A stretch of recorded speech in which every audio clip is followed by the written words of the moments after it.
Dear 12-year-old me, I'm 32 now. My therapist recommended I write you. A therapist is like a school counsellor that you pay for and for grown-ups and not connected to any of the churches that call us evil, but never mind all that. We're getting ahead of ourselves. I suppose I should start this letter by saying I'm sorry. I'm sorry because we don't play cricket for Australia, and I'm not just retired or something. We never did. Nor did we play AFL for the Sydney Swans. We don't even go for the Swans anymore, would you believe? In a bit less than a decade for you, they're going to create a team in Western Sydney, where we grew up, and we're the third person to ever sign up as season ticket holders. Not the point either, but we don't like the Swans anymore, and I guess I'm sorry for that too, but not really.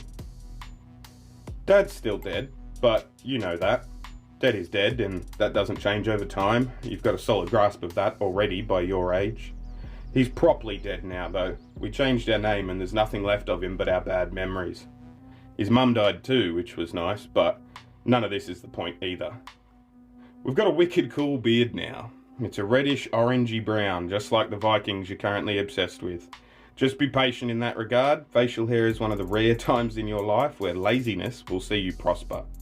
Speaking of laziness, don't let anyone call you lazy when you're 16 or 17 and tired all the time. You've got glandular fever, and no one tells you what that is because they don't know you have it, so you end up just accepting that you must be broken or something. You're not. I mean, you sort of are. Your brain isn't like most people's, but specifically in 12th grade, don't take people's shit for it because the bipolar is irrelevant at that point. Oh, and yeah, the bipolar. Same as Mum's friend Michael. Could be worse, right? He's just about the coolest person you know, and that I know, I guess, both at your age and at mine. I know you'll be fine in that regard. But on a semi-related note, while I've got you here, bonnet surfing is never a good idea, or car surfing. Appreciate both your shoulders and knees while you can. Don't worry, we're not an amputee, this isn't that kind of letter, but having arthritis in your 20s isn't fun at all, and risk-taking is only really enjoyable when the risks actually pay off. The idea of these letters is to give advice, I think. Be kind to your younger self, forgive them for their mistakes, blah blah blah. But to tell you the truth, I actually really like me. I like us. I love you, and I wish I could hug you. All your mistakes led to us being here right now, right here, so I love them too. I love me now, I love how we've turned out, and I don't think there's a time or a place I can point out to you where that mentality shifted. I know that you don't like you, but if you saw me, you'd like us a lot. Stop comparing yourself to other people. You aren't like other people, and you already know that.